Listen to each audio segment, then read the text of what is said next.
Hi friends, welcome to my channel. பாருங்கள், நான் தக்காளி சாதம் தான் செய்ய போகிறேன் லஞ்ச் பாக்ஸ் ரெசிபிக்காக.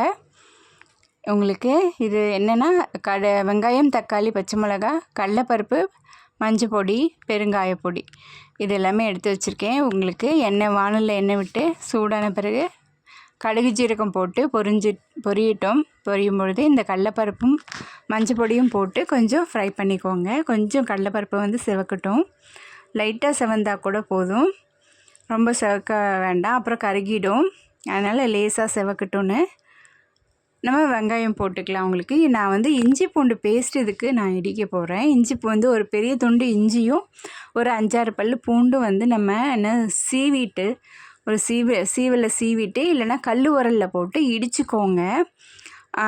இல்லை, நான் என்கிட்ட சில்வர் உலக்கையும் உரலும் தான் இருக்குது, அதில் போட்டு நான் நல்லா இடிச்சுப்பேன். இதை பாருங்கள், வெங்காயம் போடுறேன். இப்போ செவந்துருச்சு கடலைப்பருப்பு. ஸோ வெங்காயம் போட்டு ஒரு வதக்கிக்கலாம். நல்லா வதக்கிடுங்க. கொஞ்சம் செவக்கட்டும், ஒரு பொன்னிறம் ஆகட்டும். அப்போ நம்ம தக்காளி போட்டுக்கலாம். உங்களுக்கு பாருங்கள், இந்த பச்சை மிளகாயும் அதில் போட்டுடுறேன். இஞ்சி பூண்டு பேஸ்ட் நான் இடித்து வச்சுருக்கேன். அதை பாருங்கள், இது நல்லா நைஸாக இடிச்சிக்கலாம். இன்னும் கொஞ்சம் இதுவே நல்லாயிருக்கும். போதும், இன்னும் நைஸாக மசியணும்னு அவசியம் இல்லை. இது மாதிரி இருந்தால் தான் உங்களுக்கு வாசனையாக நல்லாயிருக்கும். உங்களுக்கு இஞ்சி பூண்டு பாருங்கள், கடையில் வாங்கி போடுறத விட நம்ம இன்ஸ்டண்ட்டாக நம்ம டக்குன்னு வீட்லேயே செஞ்சு போட்டோம்னா வாசனையும் நல்லாயிருக்கும், உங்களுக்கு டேஸ்ட்டும் நல்லாயிருக்கும். உங்களுக்கு பாருங்கள், இந்த இஞ்சி பூண்டு பேஸ்ட் எடுத்து இதில் போட்டுக்கிறேன். கொஞ்சமாக தண்ணி அதிலே விட்டு இதில் கூட சேர்த்திக்கோங்க. அந்த பச்சை வாசனை உடனே போயிடும். உங்களுக்கு அந்த உரல் வழக்கை கழுவிட்டு அந்த தண்ணியை கொஞ்சம் அப்புறமா சேர்த்துக்கலாம். பாருங்கள், இது நல்லா வதங்கிட்டுருக்கு. இந்த சமயத்தில் நம்ம தக்காளி போடலாம். உங்களுக்கு தக்காளி போட்டாச்சு. போட்டுட்டு நல்லா வதக்கிட்டு கொஞ்சம் கல் உப்பு போட்டுக்கோங்க. கல் உப்பு போட்டிங்கன்னா டக்குன்னு வதங்கிடும் தக்காளி. ஒரு 2 திருப்பிட்டு அப்புறமா கொஞ்சம் கல் உப்பு போட்டுக்கலாம்.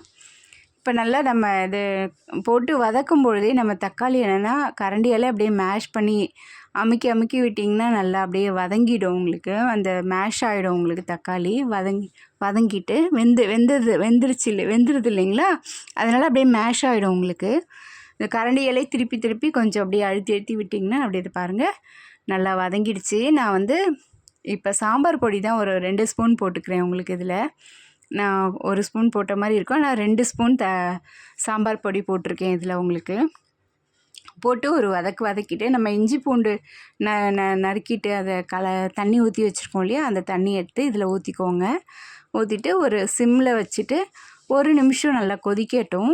மூடி வச்சிடலாம் நம்ம இதை. உங்களுக்கு நல்லா கொதித்த பிறகு நல்லா சூப்பராக ரெடி ஆகிடும். எல்லா பச்சை வாசனை எல்லாமே போயிடும். உங்களுக்கு டேஸ்ட் நல்லாயிருக்கும். வேறு ஒன்றுமே வேணாங்க, அவ்வளோதான், ரெடி ஆகிடுச்சு. உங்களுக்கு பாருங்கள், இப்போ வந்து இது நிறைய இருக்குது. சரி, ஆஃப் பண்ணிட்டேன். உங்களுக்கு அந்த சூட்டில் தான் இருக்குது. இப்போ உங்களுக்கு இது நான் கொஞ்சமாக ரெடி பண்ண போகிறேன்றதை இன்னொரு நாளைக்கு தேவையாக இருக்கும். ஒரு லஞ்ச் பாக்ஸ் செய்யலாம். உங்களுக்கு அதை எடுத்து நான் அப்படியே ஃப்ரிட்ஜில் வச்சுப்பேன். உங்களுக்கு ஒரு கிண்ணத்தில் எடுத்து இப்போ பாருங்கள், கொத்தமல்லி கருவேப்பிலை போட்டு ஒரு வதக்கிட்டு நம்ம சாதம் போட்டு இதில் நம்ம கலர போகிறோம்.